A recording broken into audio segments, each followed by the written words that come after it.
صفا مروہ پہ بال کاٹیں تو اچھی بات ہے، لیکن ہوٹل میں آ کے بھی کاٹ سکتے ہیں۔ ماں اپنے حصے کے پیسے سے بیٹے اور بیٹی کو برابر کے پیسے دے سکتی ہے زندگی میں، لیکن بہتر یہ ہوتا ہے کہ دونوں کو برابر دے۔ میں نے 3 شادیاں کی ہیں، تینوں ناکام ہو گئی ہیں، تو اب اگر کرو تو پہلے استخارہ کرو، خیر ہو تو کرنا، اگر خیر نہ ہو تو نہ کرنا۔ میرے بیٹے کا حادثہ ہوا ہے، دماغ پہ چوٹ لگی، 5 دن سے بے ہوش ہے، اللہ شفا عطا فرمائے۔ دعا کے بعد ہاتھ جو ہے منہ پہ پھیرنا تفاعل ہے کہ اللہ کی رحمت آ گئی جو ہم اپنے منہ پہ پھیر رہے ہیں۔ اگر کسی کے گھر میت کے افسوس کے لیے جائیں تو کہیں عظم اللہ اجرکم انا للہ و انا الیہ راجعون، اور اللہ اس کی مغفرت کرے، درجات بلند کرے، تم لوگوں کو صبر دے، یہ دعا کریں۔ جو بچے مردہ پیدا ہوتے ہیں ان کو نہ جنازہ ہوتا ہے نہ کچھ، بس ان کو کپڑے میں لپیٹ کے دفن کر دیں۔ آپ مجھ سے محبت کرتے ہیں، اللہ جزائے خیر دے۔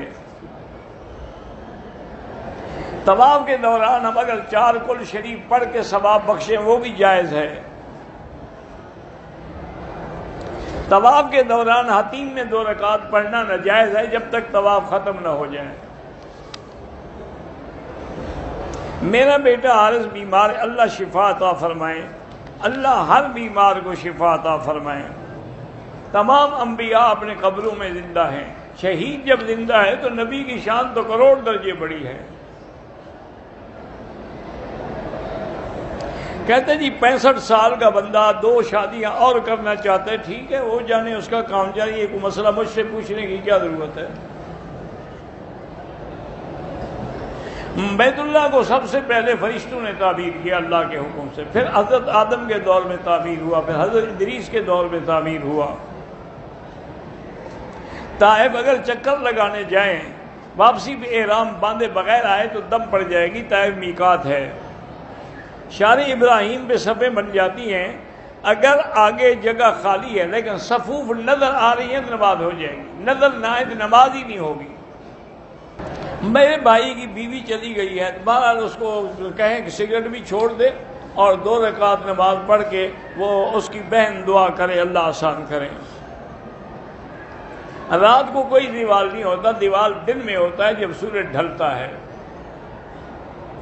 سورج اور چاند کو جو گرہن لگتا ہے، اللہ پاک اپنے بندوں کو خوف دلاتے ہیں کہ اللہ کے عذاب سے ڈرو۔ اگر اتنے بڑے قرے بے نور ہو سکتے ہیں تو تمہاری کیا حیثیت ہے؟ میری بہن، چھوٹی بہن جو ہے، خوبصورت بھی ہے، پڑھی لکھی بھی ہے، لیکن رشتہ نہیں ہو رہا۔ 3 دفعہ سورۃ الرحمن پڑھ کے دعا کریں۔ ایک عورت نے عمرہ کیا لیکن بال دوسرے دن کاٹے، اگر درمیان میں اور کوئی غلطی نہیں کی تو کوئی حرج نہیں۔ میں نے میقات سے احرام باندھ کے نکلا تو راستے میں میری بیوی کو بخار تھا، تو میں نے ہاتھ اس کے ہاتھ پہ رکھ کے دیکھا کہ بخار ہے یا نہیں، کوئی دم نہیں، کوئی بات نہیں۔ مغرب کی اذان کے فوراً نوافل کی پابندی، مغرب کی اذان کے بعد 2 رکعت پڑھنا مستحب ہے، لیکن امام حنیفہ فرماتے ہیں مغرب کے بعد پڑھے، ویسے بھی پڑھے تو جائز ہے۔ میرا نام ماہی ہے، اللہ پاک آپ کو کامیاب کرے، اللہ پاک آپ کو صالحین کے ساتھ رکھے۔ صفا اور مروہ اللہ کی نشانی، یہی نشانی ہے نا کہ ایک ماں دوڑی تھی اور قیامت تک اللہ نے اس کو نشانی بنا دیا ہے۔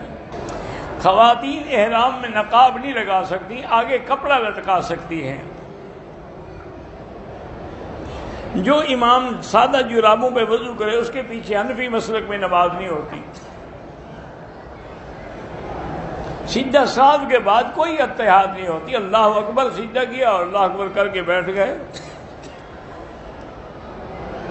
پیشاب کرنے کے بعد شک رہتا ہے، شک کو چھوڑ دیں، بس نماز پڑھتے رہیں۔ روزی بڑھانے کے لیے استغفار زیادہ پڑھیں۔ صفا مروہ کے درمیان ہم نے کندھا نہیں ڈھانپا لیکن ڈھانپنا چاہیے تھا، کوئی حرج نہیں۔ طواف کے پہلے 2 چکروں میں اجتماع بھول گیا، بعد میں کیا ہے تو ٹھیک ہے انشاءاللہ، اللہ قبول فرمائے، جرمانہ کوئی نہیں۔ حالت احرام میں سگریٹ پینے سے دم تو نہیں پڑتا لیکن ڈبل حرام ہے۔ اور حالت احرام میں جب وضو کرے گی بالکل اوپر کا کپڑا اتار کے وضو مسح کرے گی۔ اگر ہم مدینے سے واپس آئیں، عمرے کا احرام باندھا ہوا ہے، تھکے ہوئے ہیں، رات کو سو جائیں، صبح عمرہ کریں، کوئی حرج نہیں۔ عمرے کے بعد دوسرا عمرہ اس وقت کریں جب بال کچھ نکل آئیں تاکہ اسرا پھروانے کے قابل ہو جائیں۔ دوران طواف نظر نیچے رکھیں، کعبے پر نظر نہ رکھیں۔ دوران طواف قرآن ہاتھ میں اٹھا کر تلاوت کرنا جائز ہے، لیکن بہتر یہی ہے کہ جو یاد ہے وہ پڑھتے رہو، نظر نیچے رکھو۔ غار ہلا یا غار ثور میں نفل پڑھنے کا کوئی حکم نہیں ہے۔ دوران طواف وضو ٹوٹ جائے، طواف چھوڑ دیں، دوبارہ شروع کریں۔ بہرحال اگر کسی مرشد کی اولاد دین سے دور ہے تو مرشد کا کیا قصور ہے؟ انبیاء کے بیٹے جو کافر تھے تو اس میں نبی کا قصور ہے۔ سونے کا نقد رقم 150 رنگٹ، پھر 250 قسطوں پہ نہیں، سونے کا لین دین نقد بنقد فوراً ہو۔ مکروہ وقت میں جنازہ نہ پڑھیں تو افضل ہے، مجبوری ہو تو پڑھ سکتے ہیں۔ ایک عالمہ سے نکاح کرنا چاہتا ہوں تو 2 رکعت پڑھ کے دعا مانگیں اور سورۃ الرحمن پڑھیں۔ اگر کچن میں خانے کعبے کی تصویر لگی ہے کوئی بات نہیں ہے، حضور کا نام لکھوانا نہیں چاہیے کیونکہ گر جائے تو بے ادبی ہوگی۔ اگر کسی کا نام محمد ہے تو وہ کچن میں بھی ہر جگہ جا سکتا ہے۔ احرام کے دوران، سعی کے دوران احرام کندھوں پر ہو۔ حرم میں اگر عورتیں بیٹھی ہوں تو جنازہ پڑھ سکتی ہیں۔ میں نے نیت تو میقات سے کر لی تھی لیکن لبیک یہاں آ کے پڑھا، اللہ قبول کرے، ایسے غلطی ہے، لبیک فوراً پڑھنی چاہیے۔ بعض اذکار جو ہیں جہرن بھی ہوتے ہیں، بعض لیکن افضل یہی ہے کہ ذکر جو ہے وہ سرن ہو، لیکن اگر جہرن بھی ہو تو وہ بھی جائز ہوتا ہے۔ اگر آپ کے یعنی بنڈل ہیں ان پر آیت الکرسی لکھی ہوتی ہے تو وہ اتار لیں، اتار کے محفوظ رکھیں۔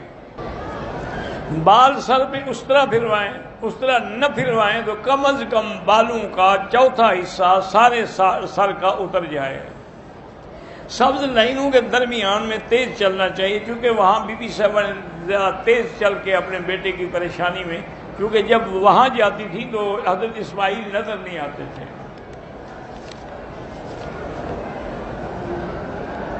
بہرحال روضہ رسول میں جن نے کہا ہے تو سلام عرض کر سکتے ہیں۔ طواف عصر کے بعد شروع کیا، 2 رکعت مغرب کے بعد پڑھیں۔ زمزم پینا ہر طواف کے بعد ضروری نہیں ہوتا۔ مدینے میں 40 نمازیں جو ہیں پڑھنے سے آدمی کو اللہ نفاق سے بری کر دیتے ہیں۔ عورت اپنے کمرے میں بھی پڑھ سکتی ہے لیکن بہتر ہے کہ حرم میں پڑھے، وہاں تو عورتوں کا بڑا محفوظ انتظام ہے۔